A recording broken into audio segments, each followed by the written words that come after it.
Hey guys, tonight we re-diving into something chilling, yet oddly soothing a tale called American Horror for Sleep Haunted. Ships of the Civil War era. Picture this. You're standing at the edge of a desolate harbor. It's the kind where the air feels heavy with secrets. It's late, maybe too late, and the moon is just a faint sliver behind a shroud of clouds. The water before you is still, like a sheet of black glass, but a thick fog rolls in, curling around your ankles like it's alive. You can barely see 10 feet ahead, but you hear it a low, mournful creak, the kind a ship makes when it's been abandoned for too long. You're here to uncover the haunted ships of the Civil War, but honestly, you might not survive the night. Just kidding, or am I? So, before you get comfortable, take a moment to like the video and subscribe, but only if you genuinely enjoy what I do here. Oh, and drop a comment with where you're at in your local time. I'm curious. I'm recording this at 10:32 p.m. on a foggy Friday, June 6, 2025, somewhere far from this eerie harbor. Now, dim the lights, maybe turn on a fan for that soft background hum, and let's ease into tonight's journey together. You take a deep breath, and the salty temps of the sea mixes with something colder, something older, in the air. Your boots crunch on the weathered wooden planks of the dock, each step echoing in the stillness. The fog is so thick now that it feels like a veil, separating you from the rest of the world. You squint, trying to make out shapes in the distance. And that's when you hear it again, that creaking rhythmic, like the groan of ancient wood. It's coming from the water, somewhere out there in the mist. Your heart picks up a little, not because you're scared, okay, maybe a little, but because you know the stories. This harbor was a key point during the Civil War, a place where Union and Confederate ships clashed in brutal naval battles. Back in 1862, this very spot saw the sinking of the USS Cumberland, a ship that went down with over 120 men, many of whom never got a proper burial. Their bodies, some say, are still out there, tangled in the wrecks below. You pull your jacket tighter around you, the chill seeping into your bones. It's not just the cold, though there's something else, something that makes the hairs on the back of your neck stand up. You've heard the rumors, the kind of things sailors whisper about after a few drinks. They say some of these ships never really left. They linger, caught between worlds, their crews doomed to relive their final moments. And here's the strange part. Locals claim that every few years, when the fog is thickest, you can hear cannon fire echoing across the harbor, cannon fire from a battle that ended over 160 years ago. Historians are still arguing over whether these sounds are just echoes bouncing off the cliffs or something. Or you take a cautious step closer to the water's edge, your breath visible in the frigid air. The creaking is louder now, and you can just make out a shape in the fog, a faint outline, tall and jagged, like the silhouette of a ship. Your phone's flashlight barely cuts through the mist, but you shine it anyway, hoping to see something, anything. That's when you notice the air feels heavier, like it's pressing down on you. And there's a faint smell, something like gunpowder, but mixed with the rot of old wood. You chuckle to yourself, trying to shake off the unease. Straight, you mutter. I'm basically in a horror movie now. Where's the popcorn? But the laugh feels hollow, and the fog seems to swallow the sound. You decide to walk along the dock, following the sound of the creaking. Each step feels like a choice, like you're stepping further into a story you might not be able to leave. The harbor is eerily quiet, otherwise no birds, no waves, just that persistent creak and the soft thud of your own footsteps. You pass an old rusted sign, barely legible, that marks this as a historical site. It mentions the Battle of Hampton Roads, one of the first naval battles between ironclad ships in 1862, a turning point in the war. But you're not here for a history lesson, you're here for what history left behind. You smirk to yourself, thinking, if I see a ghost, I'm definitely asking for a selfie. I'll go viral. The thought lightens your mood, but only for a moment. The shape in the fog is getting clearer now, and your pulse quickens. It's definitely a ship, old, with tattered sails hanging like cobwebs. You stop, staring as the fog begins to part just enough for you to see its hull. It's not a modern ship, not even close. The wood is weathered, splintered, and there's a faint glow, almost like phosphorescence, outlining its form. You take another step, and the creaking stops abruptly, leaving you in a silence so deep it feels like the world is holding its breath.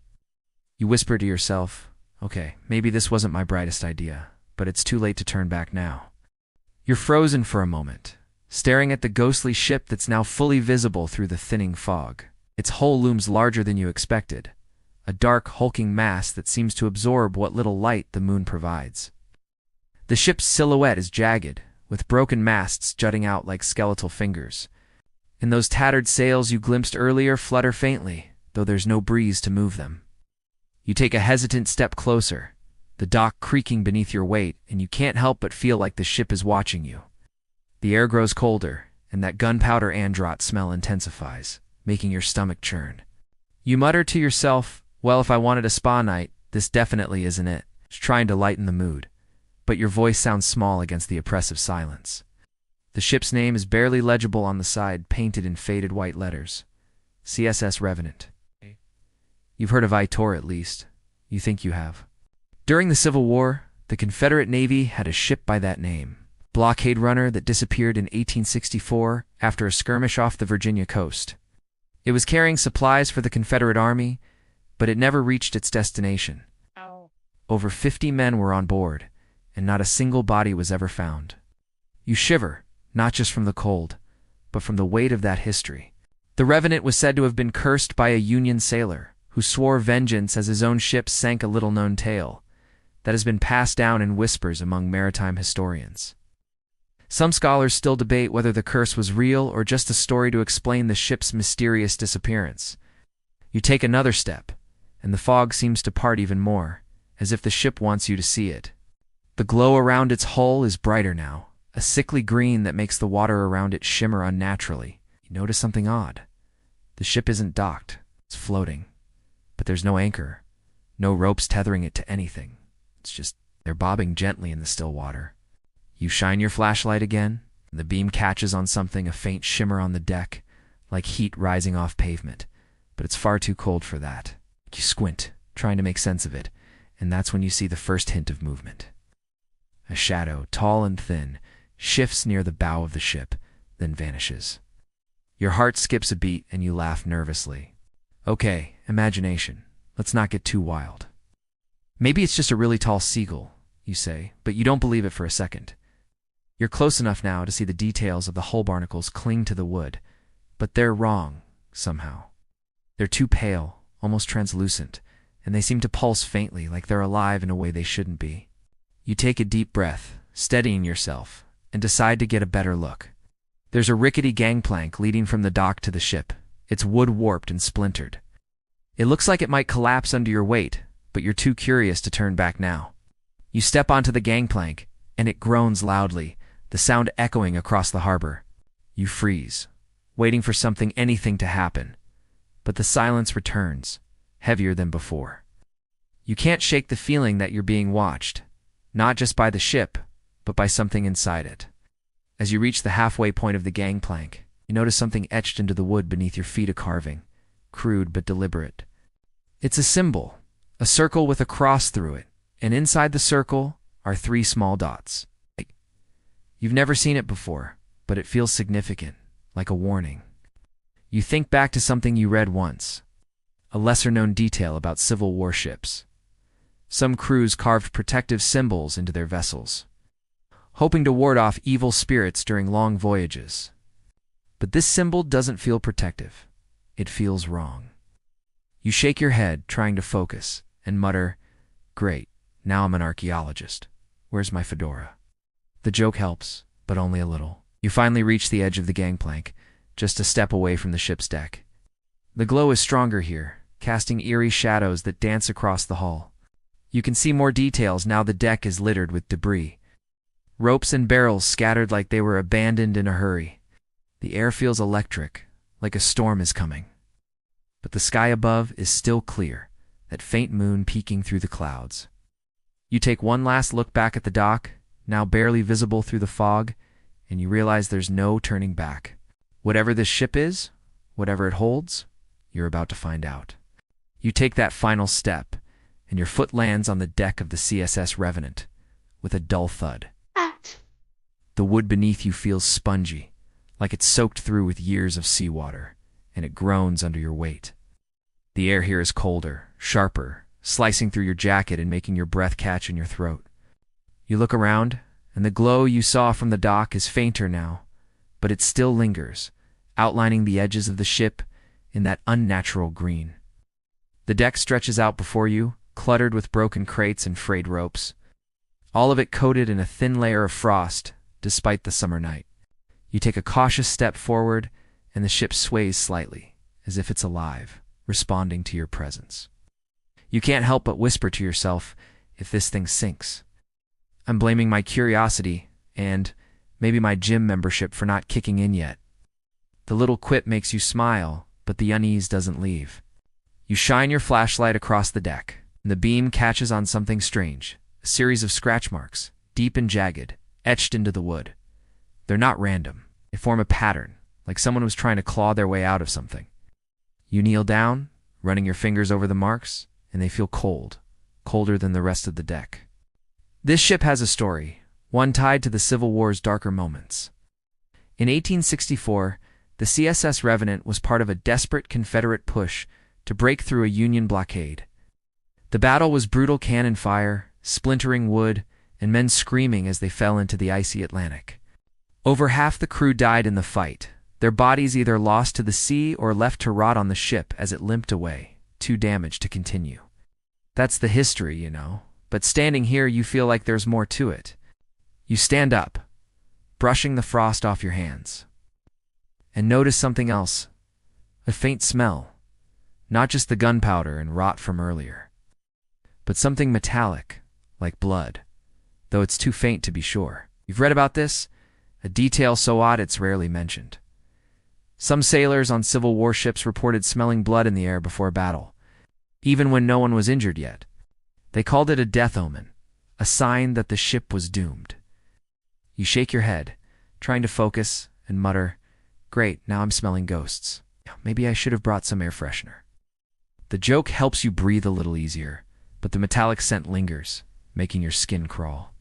You take a few more steps, moving toward the center of the deck, where a large hatch sits, its hinges rusted and bent. The ship feels empty, but not in a comforting weight, the kind of emptiness that feels like it's waiting for something. You glance up at the masts, their broken tips disappearing into the fog, and you notice the sails again. They're not just tattered, they're stained with dark, irregular patches that look almost like handprints. You shine your flashlight on one, and the light reveals a faint reddish hue. Historians still argue over what happened to the Revenant after that 1864 battle. Some say the crew mutinied. Others claim they were cursed by the Union sailors' dying words, the same curse you thought of earlier. The stains on the sails make you wonder if there's truth to the mutiny theory, but you're not sure you want to find out. You turn your attention back to the deck, noticing a small object glinting in the faint moonlight. It's a button brass, with an eagle emblem, the kind worn by Confederate soldiers during the war. You pick it up, and it's heavier than it should be, almost like it's carrying the weight of the past. The metal is ice cold, and as you hold it, you swear you hear a faint sound, like a distant shout carried on the wind. You pocket the button, telling yourself it's just a keepsake, but your hands are trembling. You glance at the hatch again, and something tells you that whatever's below deck is where the real story lies. You take a deep breath, steadying yourself, and say, "If I die down there, at least I'll have a cool story for the afterlife." The humor helps, but as you reach for the hatch, the ship sways again, and the air grows even colder, like it's warning you to turn back. You grip the rusted handle of the hatch, the cold metal biting into your palm, and with a deep breath, you pull. It resists at first, creaking loudly, but then gives way with a groan that echoes through the ship. The darkness below is absolute, swallowing the beam of your flashlight like it's nothing. You hesitate, the air from the opening carrying a damp, musty smell, mixed with that faint metallic temps you noticed earlier. You peer down, and the faint green glow from the deck seems to seep into the shadows below, illuminating just enough to see a narrow wooden ladder leading into the belly of the CSS Revenant. You mutter to yourself, "If this is where I meet a ghost, I hope it's the polite kind, trying to shake off the dread creeping up your spine." The humor helps, but your heart is pounding as you swing one leg over the edge and start to climb down. The ladder creaks with every step, and you move slowly, careful not to slip. The air gets colder the deeper you go, and by the time your boots hit the floor, You're shivering. You're in what looks like the captain's quarters, a small, cramped room with a slanted desk bolted to the wall. Single chair tipped over and papers scattered across the floor. The walls are lined with shelves, but most are empty, save for a few cracked glass bottles and a rusted sextant. You shine your flashlight around, and the beam lands on a thick, leather-bound book on the desk. It's the captain's logbook, its cover faded and stained with what might be water or something worse. You step closer, the floorboards creaking under your weight, and you can't help but feel like the ship is listening. You pick up the logbook, its leather brittle under your fingers, and open it carefully. The pages are yellowed, the ink smudged in places, but you can still make out the captain's handwriting. The entries start normally, detailing the Revenant's missions in 1864 runs through Union blockades.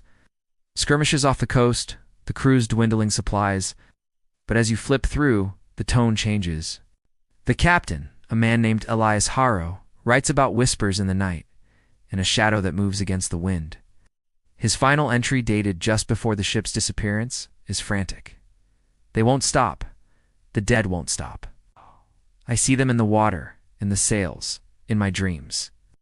You feel a chill that has nothing to do with the cold, and you mutter, well, that's not creepy at all. Maybe you just needed a vacation.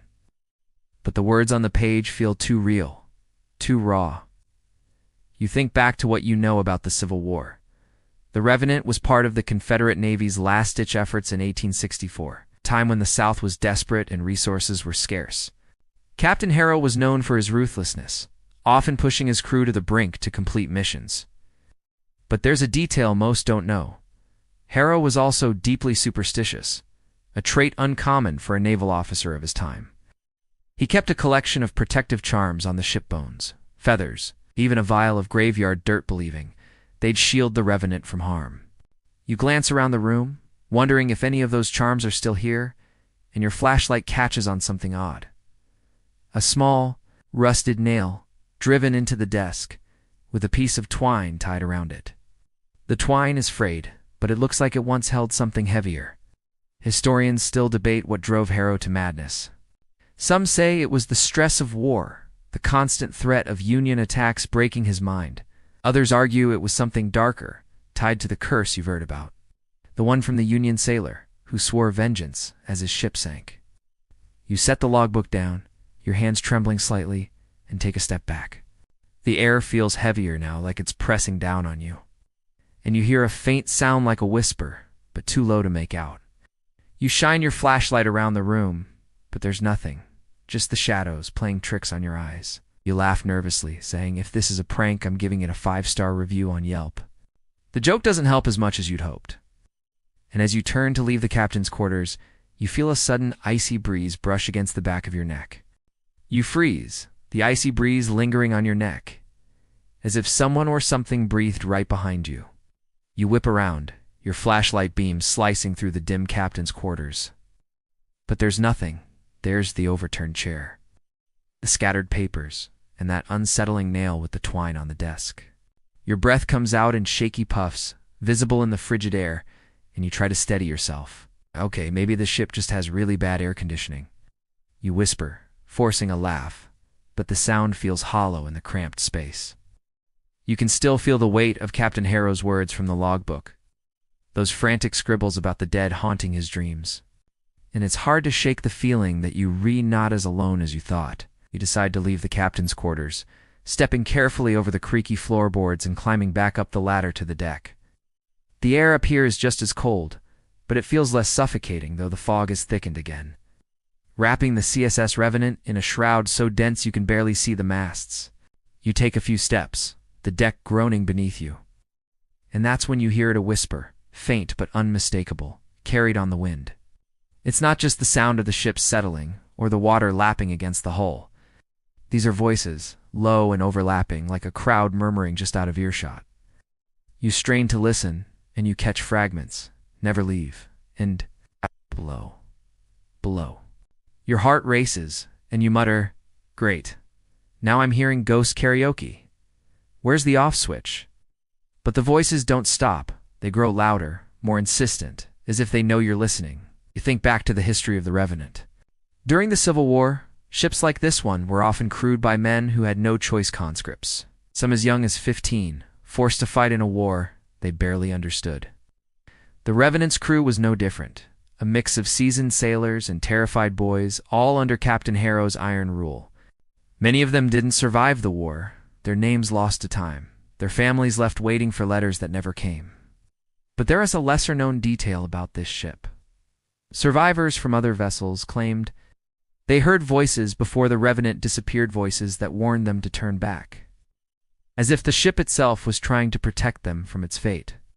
You shiver, the whispers growing clearer now. You swear you hear a nameless Captain Harrow's name spoken like a curse. The wind picks up, cutting through the fog, and the voices seem to ride it, swirling around you. You turn in circles, trying to pinpoint where they're coming from, but they're everywhere and nowhere at once. Your flashlight beam catches on the sails again, those tattered, stained sheets hanging limp above you, and for a moment you think you see a shadow move across them, a human shape, distorted and fleeting. You blink and it's gone, but the whispers don't stop. Historians still debate what happened to the Revenant-S crew after that final battle in 1864. Some say they starved, stranded at sea after the ship was too damaged to sail. Others argue the voices sailors heard were a sign of something supernatural, a haunting tied to the curse you keep coming back to, the one from the Union sailor who swore vengeance as his own ship sank. You take a step back, your boot catching on a loose rope, and you stumble, catching yourself on the railing. The wood is slick with frost, and your hands burn from the cold as you grip it. The whispers are louder now, almost words, and you feel a pull like the ship wants you to stay, to listen. You shake your head, trying to clear the fog from your mind, not the fog around you, but the one creeping into your thoughts. If this is a welcome party, I'd like to speak to the manager, you say, your voice trembling slightly. The joke doesn't help as much as it usually does, and as you push away from the railing, the whispers fade, but only slightly, lingering like a background hum that you can't quite tune out. You decide to keep moving, heading toward the bow of the ship, where the shadow you saw earlier seemed to disappear. The deck is uneven, sloping slightly, and you have to watch your step to avoid tripping over the debris scattered everywhere, broken barrels, rusted nails, a single cracked lantern with no glass left in it. The voices follow you, softer now, but still there. And you can't shake the feeling that they're trying to tell you something you're not sure you want to hear. You keep moving toward the bow of the CSS Revenant, the whispers trailing behind you like a ghostly echo, their words still too faint to fully understand. The deck beneath your feet feels more unsteady now, each step making the ship groan as if it's protesting your presence. The fog is so thick that the bow is barely visible, but you can just make out a heavy iron door set into the deck, its surface pitted with rust. You figure it must lead to the cannon room where the Revenant would have housed its artillery during the Civil War. Your flashlight beam trembles slightly as you aim it at the door. And you notice something odd. The rust around the handle is streaked, as if someone or something tried to open it recently. You mutter to yourself, if this is where the ghost party is, I hope they've got snacks, trying to keep your nerves in check. But the air feels heavier here, pressing down on you like a warning. Grip the handle, the cold metal biting into your palm, and pull with all your strength. The door screeches as it opens, the sound so loud it makes you wince. And a gust of stale air rushes up from below, carrying the sharp scent of gunpowder and something sour like decay. You shine your flashlight down the narrow staircase, the beam catching on cobwebs that stretch across the steps like a spider's forgotten trap. You take a deep breath and start descending, each step creaking louder than the last. The cannon room is larger than you expected, its walls lined with rusted cannons, their barrels pointed outward as if ready for a battle that never came. The floor is littered with cannonballs, some cracked and others eerily intact, and in the center of the room sits a single object that makes your breath catch a small blackened box, no bigger than a book, with strange carvings etched into its surface. You kneel beside the box, your flashlight illuminating the carvings, a series of spirals and crosses, with what looks like a crescent moon at the center. The box hums faintly, a low vibration you can feel in your fingertips. You stand still in the cannon room, the rhythmic tapping echoing from somewhere deeper in the CSS Revenant. It's slow, deliberate, like someone or something knocking on wood, and it sends a shiver down your spine that has nothing to do with the cold. You glance back at the blackened box with its eerie carvings, but the humming has stopped, and the shadows on the walls have faded, leaving you alone with the tapping. You shine your flashlight toward the far end of the room, where a narrow doorway leads to what must be the ship's hold. The sound is coming from there, and though every instinct tells you to climb back up to the deck, your curiosity pulls you forward. You mutter to yourself, "If this is a ghost, I hope it's got a good story and maybe some coffee." Trying to lighten the mood, but your voice wavers in the heavy air. You step carefully over the scattered cannonballs, your boots crunching on the gritty floor, and duck through the doorway into the hold. The air here is even colder, so damp it clings to your skin, and the smell of rot is stronger, mixed with something sharp, like vinegar. The hold is a cavernous space, its ceiling low and supported by thick wooden beams that creak with every sway of the ship. Barrels are stacked against the walls, some broken open, their contents long since spilled dried beans, rusted nails, and what looks like moldy cloth. Your flashlight beam sweeps across the room, and you notice something chilling. The shadows here aren't just on the walls. They're moving, flickering like a silent film, replaying a scene you can barely make out figures struggling, their movements jerky and unnatural, as if time itself is broken. You take a step closer, and the shadows become clearer. It's a mutiny, or at least the echo of one. You see the shapes of men, some holding knives, others raising their fists.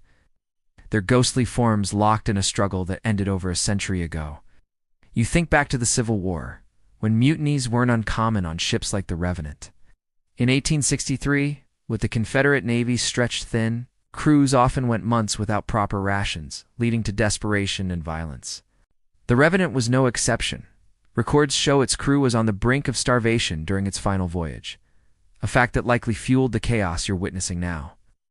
But there's a detail most know. Some sailors claimed the mutiny wasn't just about food. They said the crew turned on Captain Harrow because of his obsession with the cursed artifacts he kept on board. Ow. Like the box you found in the cannon room. They believed those objects were drawing something dark to the ship. The tapping stops abruptly, and the shadows freeze mid-motion. One figure with a knife raised high, another cowering on the floor. You feel a lump in your throat, and you whisper, "Well, this is why I don't do team-building retreats," trying to ease the tension. But the silence that follows is heavier than before. You take another step, and the shadows flicker again. Replaying the same violent loop, their movements eerily silent except for the faint creak of the ship. Historians still argue over what really sparked the mutiny on the Revenant. Some say it was pure survival instinct, while others believe the crew was driven mad by whatever curse Harrow brought on board, the same curse tied to the Union sailors' dying words you keep thinking about. You shine your flashlight around, looking for the source of the tapping, and your beam lands on a barrel in the corner. It's different from the others, smaller, with a strange symbol carved into its side. A circle with a cross, similar to the one you saw on the gangplank when you first boarded. You approach it cautiously, the shadows still flickering in your peripheral vision. And as you get closer, you notice the barrel is sealed tight. But there's a faint stain leaking from its seams, dark, almost black, like tar. You reach out, your fingers hovering over the lid, but the air grows colder. And the shadows speed up, their movements more frantic, as if warning you not to touch it. You pull your hand back, muttering, "Okay. Maybe I'll leave the barrel opening to the professionals or the ghosts," and take a step back, your heart pounding as the tapping starts again. Slower this time, but closer. You step back from the barrel in the hold, the tapping sound, now so close, it feels like it's coming from just behind you. The shadows of the mutiny continue their eerie loop, their silent struggle casting flickering shapes across the damp walls of the CSS Revenant. You turn slowly, your flashlight beam shaking in your hand. And that's when you see him, a faint, translucent figure, standing at the far end of the hold, near a pile of broken crates. He's small, no taller than a child, dressed in tattered Confederate gray, with a drum slung over his shoulder. His face is pale, almost glowing in the dim light, and his eyes are empty, staring right through you. The tapping is coming from him. He's drumming softly, his stick hitting the drum in a slow, mournful beat that matches the rhythm of your racing heart. You whisper to yourself, "If this kid asked me to join his band, I'm out of here." but the humor does little to ease the chill creeping up your spine. You take a cautious step closer, and the drummer boy doesn't move. But his drumming grows louder, each beat echoing through the hold like a heartbeat. You've heard stories like this. Drummer boys were common during the Civil War, so often as young as 12, sent to the front lines to signal orders with their drums. On ships like the Revenant, they'd beat out rhythms to coordinate cannon fire or signal retreat. But this boy's story feels darker. There's a lesser-known tale about the Revenant's drummer boy, a kid named Samuel, who was barely 14 when he joined the crew in 1864. Rumor has it he was the last to see Captain Harrow before the mutiny, delivering a message that some say sparked the crew's betrayal, though no one knows what the message was. You watch him now, his small hands moving mechanically, and you can't help but feel a pang of sadness for a kid who never got to grow up. The drumming stops, and the boy tilts his head as if he's listening to something you can't hear. Then slowly he points to the barrel you were just examining, the one with the strange symbol and the dark stain leaking from its seams. You glance at it, then back at him, and his empty eyes seem to hold a warning. You mutter, "Okay, kid, I get it, no touching the creepy barrel. You're a better babysitter than I expected." But as you speak, the boy's form flickers, and for a moment, you see a flash of something else, his uniform torn, his chest stained with something dark, like he didn't survive whatever happened in this hold. The image is gone as quickly as it came, and he's back to staring at you, his drumstick poised for another beat. Historians still debate what role the drummer boy played in the Revenant's final days. Some say he was just a casualty of the mutiny, caught in the crossfire of the crew's descent into chaos. Others argue he was more than that he knew about Captain Harrow's cursed artifacts, like the box in the cannon room, and tried to warn the crew, only to be silenced for it. You take a step back, the air growing colder, and the boy starts drumming again, the rhythm faster now, almost urgent. You shine your flashlight around, half expecting to see more shadows. But the mutiny scene is faded, leaving just you and the boy in the hold. The beam catches on something near his feet, a small rusted knife, its blade stained with something that looks like dried blood. You decide not to pick it up, muttering, "I'll leave the souvenirs for the ghost hunters, my collection's full." You turn to head back toward the doorway, but the boy's drumming follows you, each beat feeling like a tug on your nerves. You glance over your shoulder, and he's still there, pointing at the barrel, his expression unchanged. The air feels heavier now, like the ship itself is holding its breath, and you can shake the feeling that the drummer boy is trying to tell you something tied to the mutiny, the curse, and maybe even the whispers you heard earlier on the deck. You take one last look at him, his small form flickering in the dim light. And then you duck through the doorway, the tapping fading behind you as you climb back up to the cannon room. You climb back into the cannon room, the drummer boy's faint tapping still echoing in your ears as you shut the door to the hold behind you. The air up here feels slightly less oppressive, but the chill hasn't left. And the blackened box with its eerie carvings still sits in the center of the room. Though it's silent now, no humming, no shadows. You take a moment to catch your breath, leaning against the rusted wall, and mutter to yourself, "If that kid's drum solo was meant to cheer me up, he needs a new act." The quip helps steady your nerves, but the image of the drummer boy pointing at that barrel lingers, a quiet warning you can't quite shake. You decide to keep moving, heading back up the creaky stairs to the deck, the ship groaning with every step as if it's reluctant to let you go. Back on the deck, the fog is thicker than ever, swirling around you like a living thing. And the faint green glow outlining the CSS Revenant seems dimmer, as if the ship is growing tired. You glance toward the bow where you first saw that shadowy figure. But there's nothing there now, just the tattered sails hanging limp, their stains more visible in the faint moonlight. You take a few steps, your boots crunching on the frost-covered wood. And that's when you spot it. A small wooden table near the ship's wheel, its surface weathered and cracked. On it sits a compass, its brass casing tarnished but intact, the glass over its face spiderwebbed with cracks.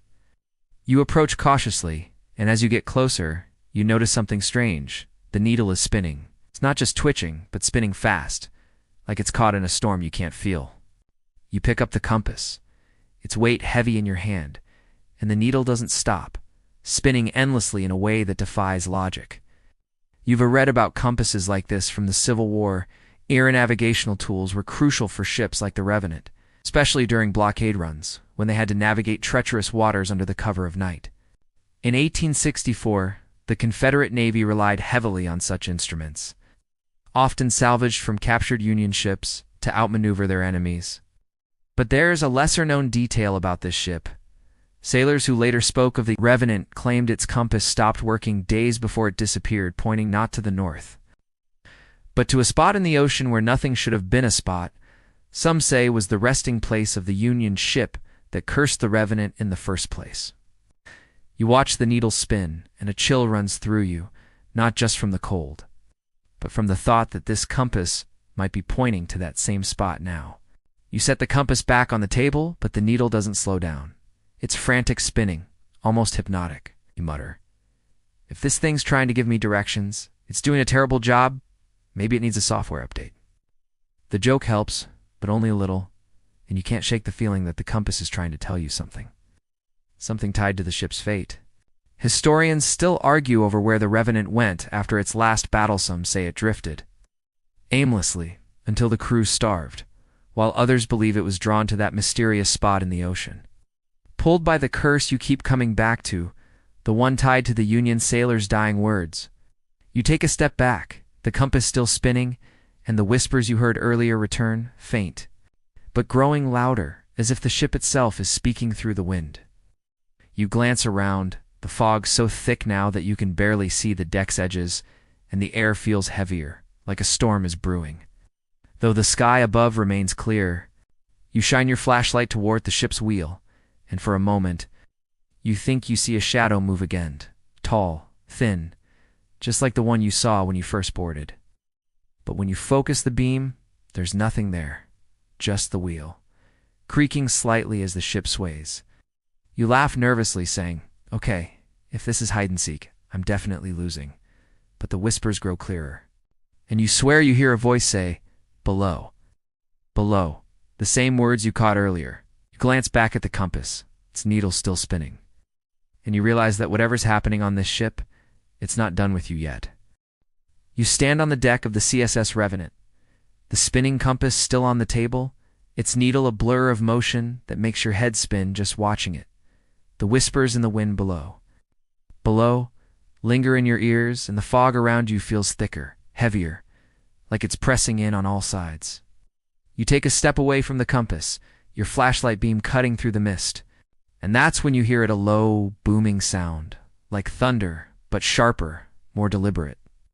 It's cannon fire, unmistakable, and it's coming from the deck itself. Your heart jumps, and you mutter, "If this is a fireworks show, I didn't sign up for the VIP seats." But the sound comes again, louder this time, followed by shouts faint.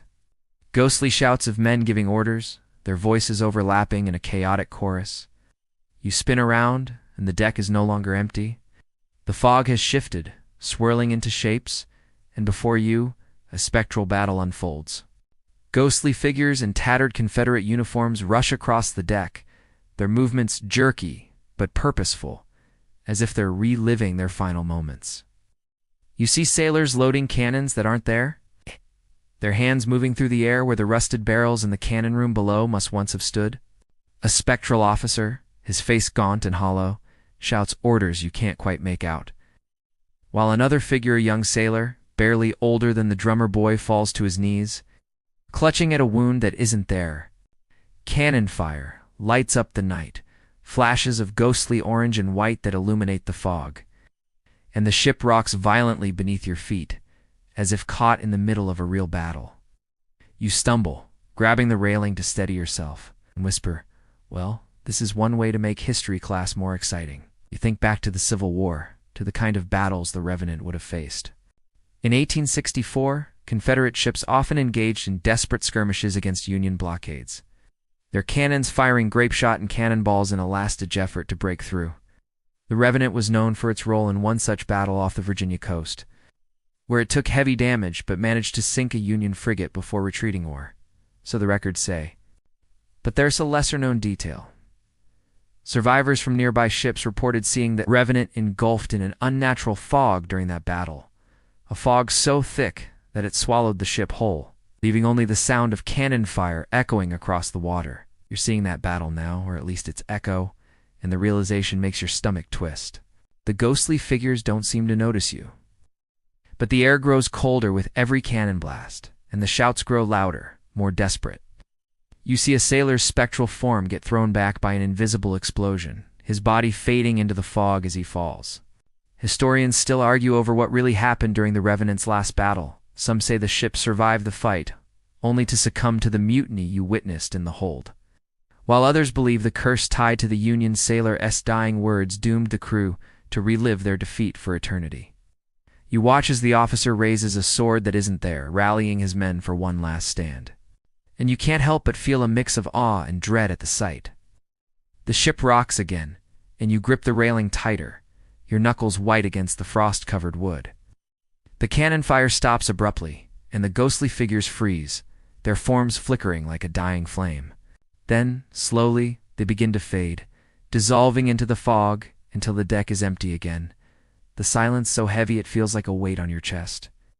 You let out a shaky breath, muttering, "If that's their idea of a reenactment, I'm sticking to documentaries from now on." The humor helps, but only a little, and as you glance back at the compass, you notice its needle has finally stopped spinning. It's pointing straight down, toward the deck, toward whatever lies below.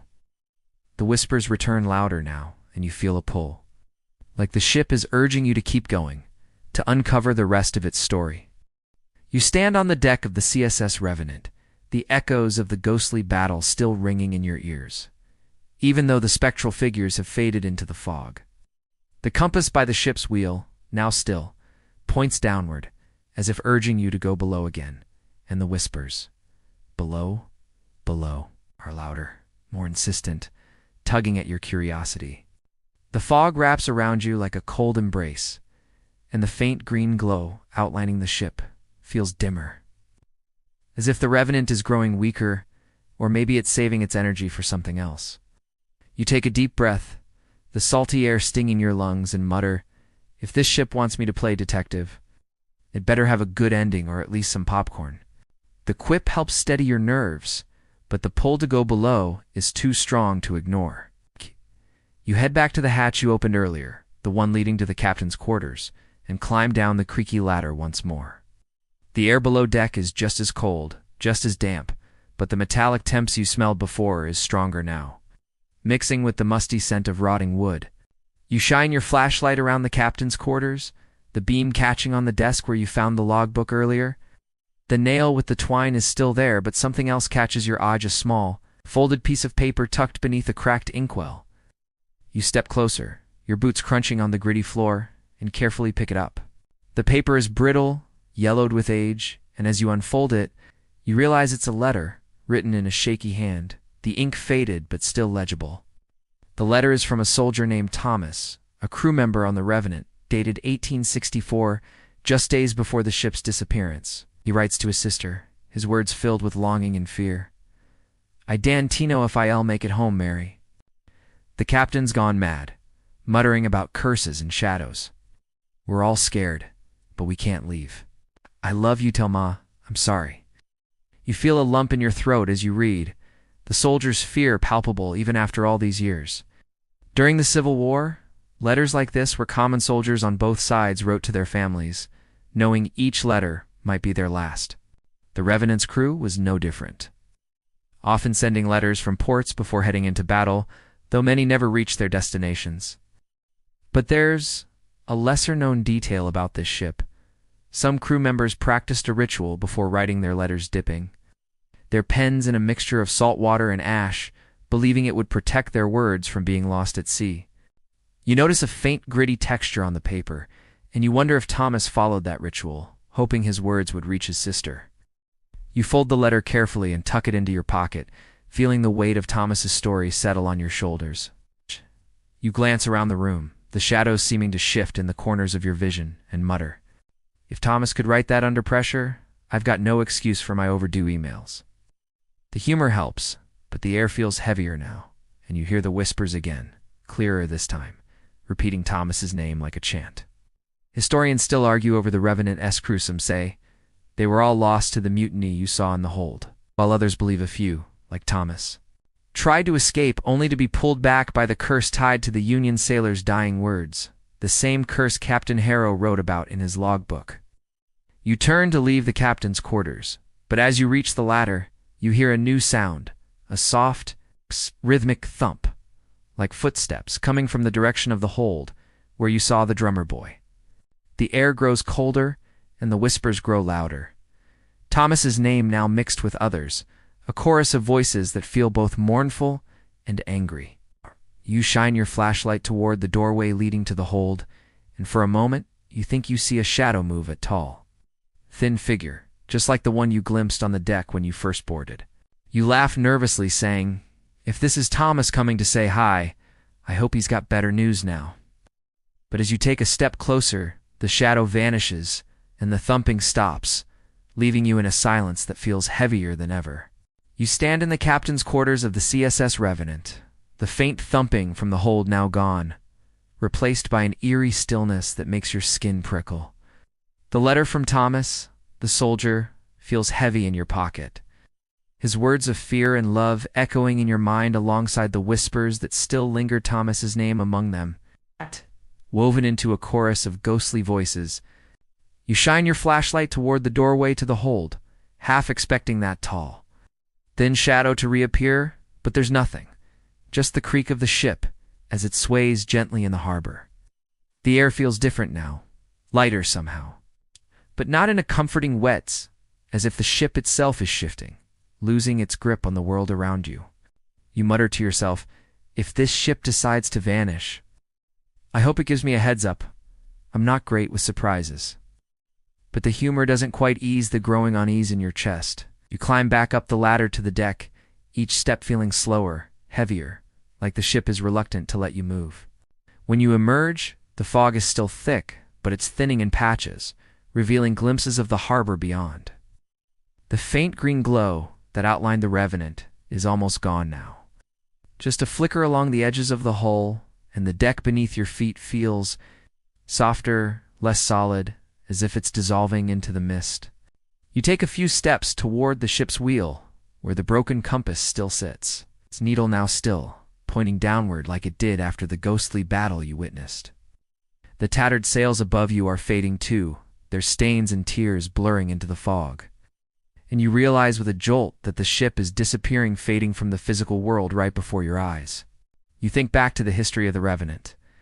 In 1864, after its final battle, the ship was last seen limping away from the Virginia coast, heavily damaged and low on supplies. No one knows exactly where it went. Its disappearance became a mystery that haunted the Confederate Navy for years. But there is a lesser-known detail. Some sailors in the area reported seeing the Revenant years later on foggy nights like this one, appearing and disappearing like a mirage, as if caught between worlds. You feel a pang of understanding now. Standing here as the ship fades, maybe it's the curse you've been thinking about, the one tied to the Union sailor's dying words, that keeps the Revenant trapped in this limbo, unable to fully exist or fully vanish. The deck creaks one last time beneath you, and you stumble slightly, catching yourself on the railing or what's left of it. The wood feels like it's turning to dust in your hands, crumbling away as the ship continues to fade. You glance toward the gangplank you used to board, and it's still there, but it's faint, like a sketch someone started to erase. You mutter, "Great. If I fall into the water, I'm definitely leaving a bad review for this ghost cruise." But the thought of swimming in the harbor icy water, and tea, as funny as you hoped. The whispers are quieter now, more distant, as if the voices are fading along with the ship. And you feel a strange mix of relief and sadness, relief that this haunting might be over. But sadness for the crew, for Thomas, for the drummer boy, all caught in this endless loop. Historians still argue over the Revenant's fates. Some say it sank in a storm, its wreckage lost to the depths, while others believe the curse bound it to the harbor, forcing it to reappear whenever the fog is thickest. You're starting to think the latter might be true, especially as the ship continues to dissolve around you. The fog swirls, and through it you can see the dock more clearly now, its weathered planks a welcome sight. You take a step toward the gangplank, but the deck beneath you gives way slightly, and you feel a moment of panic as your foot sinks an inch into what feels like nothing at all. The ship is almost gone, Its form now just a faint outline in the fog, and you know you don't have much time left to get off. You hurry toward the gangplank, the deck of the CSS Revenant dissolving beneath your feet like a dream fading at dawn. The ship is barely there now, its outline a ghostly shimmer in the fog, and the gangplank itself looks like it might vanish at any moment. You take a cautious step onto it, the wood creaking faintly, and you feel a wave of relief as your boots touch the solid planks of the dock. You glance back, and the ship is almost gone. Just a faint glow where it once stood, the whispers now so soft they're barely audible. But as you turn to walk away, a new sound stops. You, a voice clear and distinct, calling out from the fading ship. Wait, it says, low and rough, like it hasn't spoken in centuries. You freeze, your heart pounding, and mutter, if this is the ship's customer service. I've got some feedback, but the humor doesn't ease the chill that runs through you. You turn back, shining your flashlight toward the ship-oar, what's left of its hand. There he is, standing where the deck should be, a spectral figure, tall and thin, the same shadow you've seen before. He's a sailor, his Confederate uniform tattered, his face gaunt and pale, with eyes that glow faintly in the dim light. He's the last crew member, you realize, the final piece of the Revenant's story. He takes a step toward you, his form flickering, and you notice something in his hand, a small rusted locket. It's the kind soldiers carry to hold pictures of their loved ones. He holds it out as if offering it to you and speaks again, his voice a whisper on the wind. For Mary, he says, and you feel a jolt as you remember the letter in your pocket, the one from Thomas, addressed to his sister Mary. You think back to the Civil War, to the countless soldiers like Thomas who never made it home. The Revenant's crew was part of that tragedy. Their names lost to history after the ship's disappearance in 1864, but there's a lesser-known detail about Thomas. Some accounts from other ships mentioned a sailor on the Revenant who tried to desert before the mutiny, hoping to get back to his family, but was caught and punished by Captain Harrow. Could this be Thomas, standing before you now, his spirit bound to the ship by the curse you've been piecing together, the one tied to the Union sailor's dying words? Historians still argue over. Thomas's fatesome say he died in the mutiny, while others believe he survived long enough to try escaping, only to be dragged back by the ship's dark pull, a pull you're feeling even now as the sailor's eyes lock onto yours. You take a hesitant step closer, the dock creaking beneath you, and the sailor's form flickers again, his hand still outstretched with the locket. Please, he whispers, his voice breaking, and you feel a pang of sorrow for him. For all of them, the drummer boy, the mutineers, the crew caught in that ghostly battle. You reach out, your fingers trembling, and take the locket. It's ice cold, heavier than it should be, and as soon as you touch it, the sailor's form begins to fade, his face softening with something like relief. You mutter, if this is your way of saying goodbye. I hope you've got a better place to haunt now. But the words feel hollow as he disappears completely, leaving you alone on the dock. The ship is gone now, the fog thinning even more, and the harbor is quiet. The only sound, the gentle lapping of water against the dock. You open the locket, and inside is a faded photograph of a young woman, Mary. You assume her face serious but kind. You close it gently, slipping it into your pocket with Thomas's letter. And take a deep breath, the weight of the night settling on your shoulders. The air feels warmer now, the oppressive chill lifting. But you can shake the feeling that the Revenant-S story isn't fully over, not for you. Not yet. You stand on the weathered dock, the locket and Thomas's letter heavy in your pocket, their weight a quiet reminder of the CSS Revenant and its lost crew. The fog is lifting now, more quickly than you expected, and the harbor stretches out before you. Its dark water, glinting faintly under the sliver of moonlight that's finally broken through the clouds. The ship is completely gone, not even a shimmer remains where it once stood, and the oppressive chill that clung to you all night has faded, placed by the natural crispness of the late hour. It's 11 p.m. on Friday, June 6, 2025, and the world feels real again. Solid. But you can't shake the lingering sense of the Revenant's presence like a shadow just out of sight.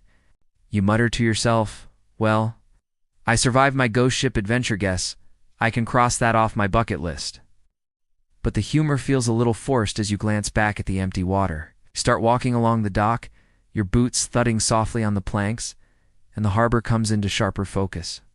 The rusted sign you passed earlier is visible again, its faded letters marking this as a historical site tied to the Civil War's naval battles. You think back to that history, the Battle of Hampton Roads in 1862, where ironclad ships clashed in a turning point for naval warfare, wasn't far from here. This harbor saw its share of bloodshed, with ships like the Revenant coming and going, their crews often doomed to never return. But there's a lesser-known detail. Locals have long claimed that the harbor itself is haunted. It's not just by ships, but by the spirits of sailors who washed ashore, their bodies never claimed.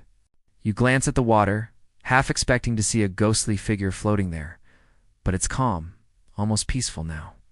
The air smells of salt and seaweed, a stark contrast to the gunpowder and rot that filled your senses while you were on the ship.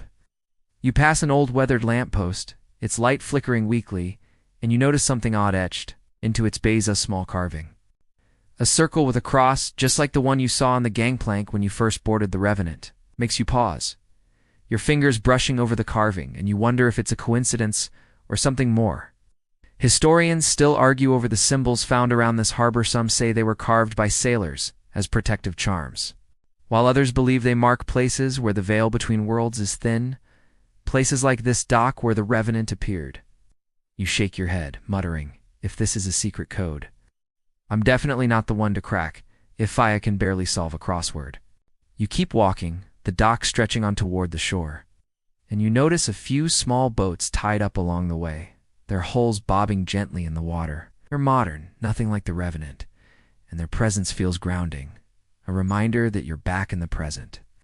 Far from the ghostly battle and the drummer boy's mournful taps, you think back to the locket Thomas gave you, his plea to get it to Mary, and you wonder if you'll ever find a way to honor that request. The fog is almost completely gone now, and the harbor looks almost normal, but you can help feeling like you. B brought a piece of the Revenant with you, like the ship's story has woven itself into yours. You laugh softly, saying, if I start hearing whispers at home, I'm investing in some really good earplugs. But as you reach the end of the dock, the air feels lighter, and you start to believe the worst might be over. You reach the end of the dock, the harbor now fully visible under the faint moonlight, its dark water stretching out into the distance. It's 11:01 p.m. on Friday, June 6th, 2025, and the night feels quieter, softer, as if the world is settling back into place after the CSS Revenant's haunting presence. You take a deep breath, the salty air filling your lungs, and glance back one last time at the spot where the ship appeared. There's nothing there now, just the gentle ripple of water and the faint glow of the harbor's distant lights. The locket and Thomas's letter are still in your pocket, their weight a quiet reminder of the night's events. But the oppressive chill, the whispers, the ghostly figures, they're gone, leaving you with a strange mix of relief and melancholy. You whisper to yourself, well, I didn't expect to play messenger for a ghost, but I guess that's my Friday night now, and the soft humor helps you take a step toward the shore. You walk slowly, the gravel crunching under your boots as you leave the dock behind, the harbor fading into the background. The fog, though mostly lifted, still lingers in thin wisps, curling around your ankles like a gentle goodbye. You think back to the Revenant's story one last time, its final voyage in 1864, the crew's desperate struggle, the curse that bound them to this harbor. You remember the drummer boy, his mournful tapping, and Thomas, his plea for Mary, and you feel a quiet resolve to find a way to honor their memory, even if it's just holding on to their story a little longer. The night feels softer now, the air warmer, and the tension that gripped you all night begins to melt away, replaced by a calm that soothes your tired mind. The shore stretches out before you, a mix of sand and grass leading to a quiet road that winds back toward civilization. You glance up at the sky, the moon now clearer, casting a gentle silver light over everything. The harbor's history feels distant, but you can help thinking about one final detail, a lesser-known belief among Civil War sailors that the spirits of the lost could find peace if someone carried their story forward. Maybe that's why Thomas gave you the locket, why the Revenant appeared to you tonight. Historians might still argue over the ship's fate, but for now, you feel like you've done your part, even if it's just by listening. You smile softly, whispering, if this was my destiny, I hope the next one involves a beach vacation instead. Your steps slow as you reach the edge of the shore. the sound of the water growing fainter, replaced by the gentle rustle of leaves in the breeze. You feel your eyelids grow heavy, the night's events catching up with you. And the world around you starts to blur, the edges softening like a dream. The moonlight fades into a gentle shimmer, the harbor lights dimming into tiny specks, and you feel yourself drifting. Not just toward the road, but into a quiet, peaceful place where the revenant's story can finally rest. My voice softens now, a faint whisper in your ear, guiding you gently. You're safe now, the night is over, and the harbor is just a memory. Let it fade, let it drift, as you sink deeper to a soft, endless mist.